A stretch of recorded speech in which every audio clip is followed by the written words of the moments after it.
What does faith mean for a human? Priests confirmed that it gives power to people to tolerate the most awful sufferings. But sometimes a person is faced with a choice to be subjected to the tortures or abnegate the faith. It is called act of faith. In particular, the trial is undergone by the people who become martyrs. But the Soviet power committed a so-called act of faith for millions of people. In the post-war period, Christian confessions were either included in the official Russian Orthodox Church or were banned and clandestinely functioned in the underground.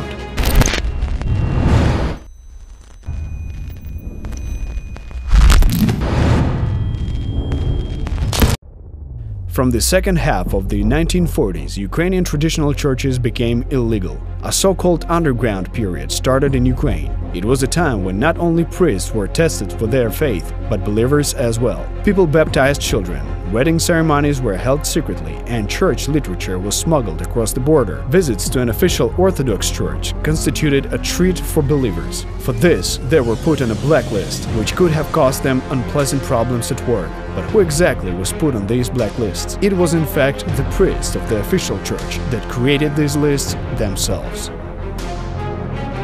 The church gave the state bodies possibility of obtaining a great deal of information. As we know, in the synodical period, a priest was obligated to inform proper agencies if someone confessed to him of committing some crime against the Tsar or the state. It was the exact same situation in the Soviet era. Priests had no choice. They were simply obligated to perform the functions of a preacher. Besides, priests fulfilled the functions of provocateurs, agitators, and emissaries at the service of the Soviet state. One of the familiar stories is the one about Bishop Vasil Ratmir, who conducted counter-espionage together with his group in the town of Kalinin, which was occupied by the Germans. The Orthodox priests, who underwent training in the courses of intelligence officers in Balashikha, could spy not only for the secular authorities, but also for the rivaling church. The Lviv assembly of the Ukrainian Greek Catholic Church was engaged exactly in such special operations. On March 8 to 10, 1946, the so-called Lviv Assembly, with participation of the clergy and believers of the Greek Catholic Church, was held under the surveillance of leading Communist Party officials and servicemen. All the participants unanimously approved a decision on the severance of all ties with the Vatican, liquidation of the Union and the Greek Catholic Church, and conversion to Orthodoxy.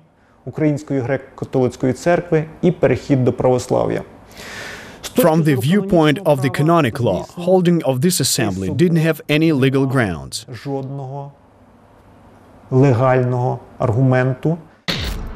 On April 11, 1945, the Soviet power arrested Metropolitan of the Ukrainian Greek Catholic Church, Josip Slipy, and the 4 highest bishops, and in several days Mikhailo Aksuk was appointed the Bishop of Lviv on the recommendation of Moscow, and a month later an official initiative group for the unification of the Greek Catholic Church with the Orthodox Church was established. It was headed by the Uniate priest Havrilo Kostelnik, a man who had differences of views.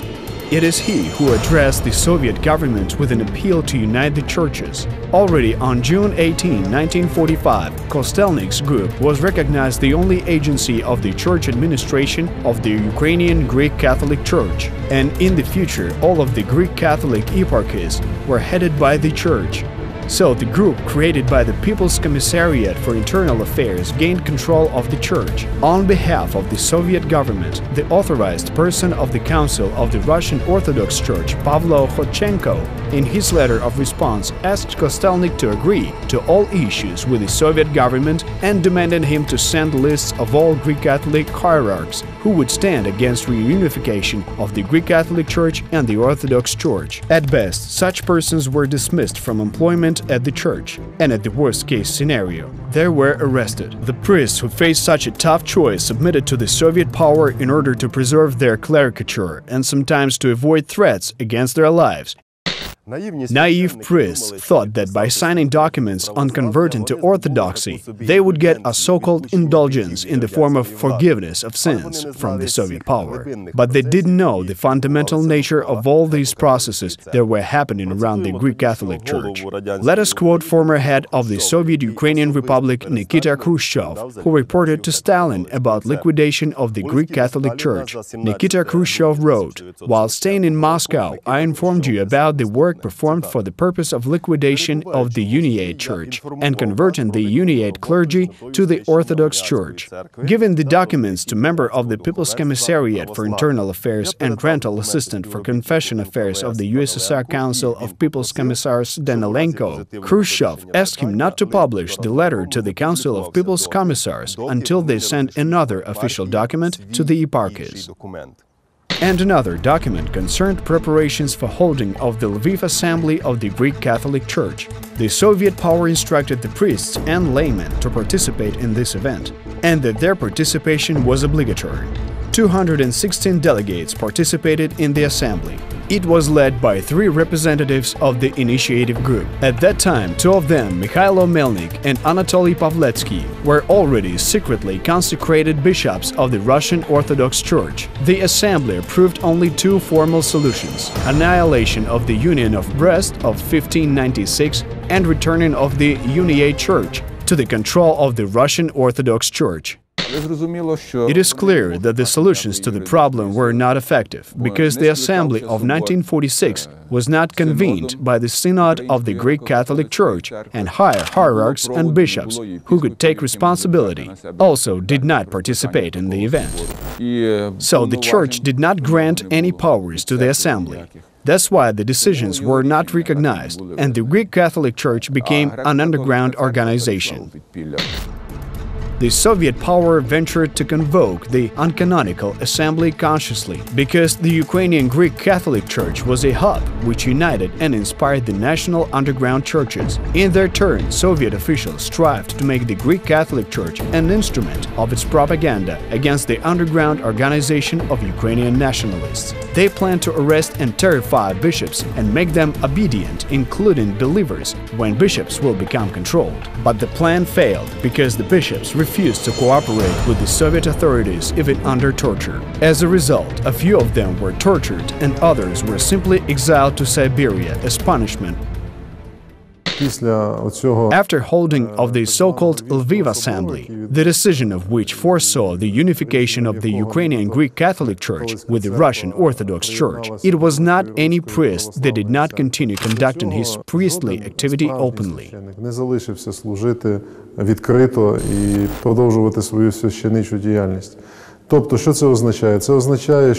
What did this imply?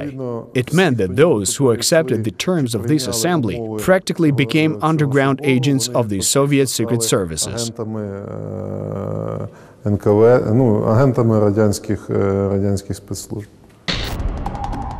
In such a way, the church went underground. It was the beginning of the so-called catacomb period of existence of the Greek Catholic Church. The Soviet power arrested and killed disobedient priests. 1,400 priests and 700 monks were exiled to Siberia, and about 200 churchmen were shot to death. Despite this, village priests continued to hold church services secretly. Masses were held in churches every Sunday, but it was possible to baptize a child or wed a couple according to Greek Catholic rites. In short, people knew whom they had to address. Територіально до міста Яремче відноситься село Дора, в якому всі At that time, the village of Dora belonged to the town of Yaremche. Almost all of the local inhabitants knew where the monk who could hear confession, baptize people, and hold service lived. It was so-called secrecy, and those who wanted, of course not every day, but sometimes, could take part in divine services, which were held underground. І ті, хто дуже хотів, не кожен день, ясна річ, а час від часу ходили, і там богослужіння такі відбувалися у підпіллі. Not only were divine services held secretly, there were also underground seminaries where future priests were taught and consecrated. One of the churches was led by Father Mikhailo Kosil. The life of a seminarian was a complete conspiracy. There wasn't a separate building to study. Lessons were held in apiary or in village houses. Students did not take any lecture notes. They learned everything by heart. The rector also did not have an office or financial and pedagogical notes. The level of knowledge gained by seminarians was evaluated without exams. They had only conversation with a teacher. No marks were given. The rector brought only his verdict, passed a discipline or did not pass. Students even didn't know each other's names. Коли вони збиралися на хатах, на своїх молильних будинках, то відповідно старалися або кого запускати туди, свого агента, так сказати, відповідної служби. When people gathered in village houses to pray, the Soviet authorities tried to send their agents from the militia or secret service to find out who had visited the houses. After that, all visitors of divine services were put on a list in order to persecute these persons at their job or service.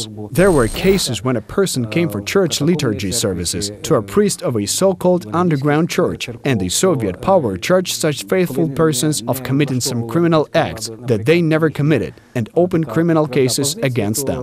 Фактично вступало роль вже переслідування міліцією таким кримінальним способом.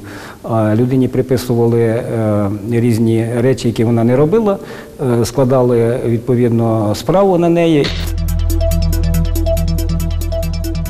Further events developed according to the usual scenario. An arrested person was recruited for service in the secret police or was imprisoned with hard labor. Priests were exiled to the Solovetsky Islands. This archipelago, located in the freezing White Sea, was one of the largest sanctuaries of Orthodoxy, where godly ascetic monks lived for several centuries. However, already in 1923, the Soviet authorities liquidated the monastery and established the first in the 20th century concentration camp, Slan, Solovetsky Special Concentration Camp. Over the first 10 years of its existence, around 7,500 people were tortured. Among them were many priests. Для менш небезпечних були табірні групи, які виконували. Less dangerous groups of prisoners had lighter works. They worked only 8 hours a day. But such groups as priests and political prisoners worked 12 to 16 hours a day. Besides, there were fed wars. In other words, these people were sent for extermination as they posed a serious political threat to the Soviet authority. So the latter blatantly executed them. Priests were also in this group of prisoners. Hierarchs of the Russian Orthodox Church hoped that all Orthodox Council that was to be held in Moscow in 1948 would help to stop persecution against religion and repressions against the Church. Besides, Stalin was also interested in holding of the assembly because he hoped to subordinate Orthodox churches and influence several regions of Southern Europe through patriarchs. So it was expected that there would be some serious bargaining to stop repressions in exchange for the loyalty of the churches. But the majority of churches ignored and refused to attend this gathering. So this assembly was in the end not held, and instead it was renamed the All-Orthodox Council. The assembly of the Russian Orthodox Church was held in 1948. It was foreseen to make it all Orthodox. Heads of all Orthodox churches were invited to take part in it. But the main aim of the assembly was to exploit Orthodoxy for political purposes. Мета була використати православ'я як таке у політичних цілях.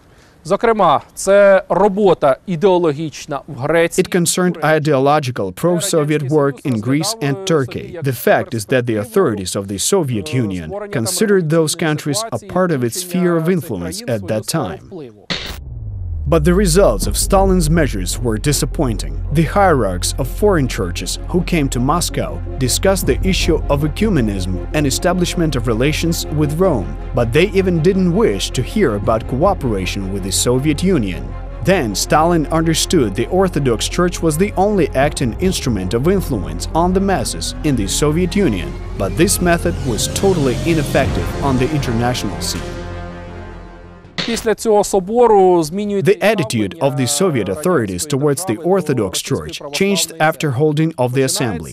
It started a new wave of repressions. In the last year of Stalin's tenure, the solid relationship between the Russian Orthodox Church and the Soviet authority, which was intact up until 1948, fell apart. In other words, this was simply exploited by the authorities to gain spiritual influence on territories that were included in the Soviet Union. The number of persecutions against the church decreased only after Stalin's death. Moreover, there is a version that one of the closest associates of Stalin and candidate for his post as chairman of the CPSU, Lavrentiy Beria, decided to play the church card to his own benefit. When it became clear that Stalin would die very soon, Beria started entering into serious negotiations with Metropolitan Josip Slipy. І саме за дорученням Берії митрополита By the order of Beria, Metropolitan Josip Slipy was brought from a prison to Moscow. They started private negotiations. It concerned his release on the condition that he would convert to Orthodoxy and appeal to believers to stop struggling and come out from the underground. In other words, he had to resign. But even in such conditions, the Metropolitan rejected offers of the Soviet power. І навіть в таких умовах митрополит відмовляється. The unsuccessful negotiations resulted in a new stage of repressions against Greek Catholics. Such a state of affairs lasted until Nikita Khrushchev tried to bring the Soviet Union from out of international isolation and started new negotiations with Western countries, including the Vatican. The latter demanded the Soviet Union to stop repressions against the Church and the priesthood. The first thing the Vatican wanted to do was to release its hierarchs, Metropolitan Josip Slipy and other bishops, who at the time were serving their time in prison. На початку 1960 At the beginning of 1963, Metropolitan Josip Slipy was released. He was allowed to leave the territory of the Soviet Union. He moved to Rome. Later, he was banned to return to the Soviet Union, but Slipy made an attempt to return to the Soviet Union despite the fact that the Metropolitan did not produce his Soviet passport and stated that he was ready to return at any moment and would not leave his parishioners behind. But the Soviet authority did not give him such an opportunity and refused him from re-entry onto Soviet territory, including Ukraine. Він сказав, що він залишається своєю паствою, знову ж таки, і готовий в будь-який момент повернутися і перебувати своїми вірними, але якраз радянська влада не давала йому такого шансу.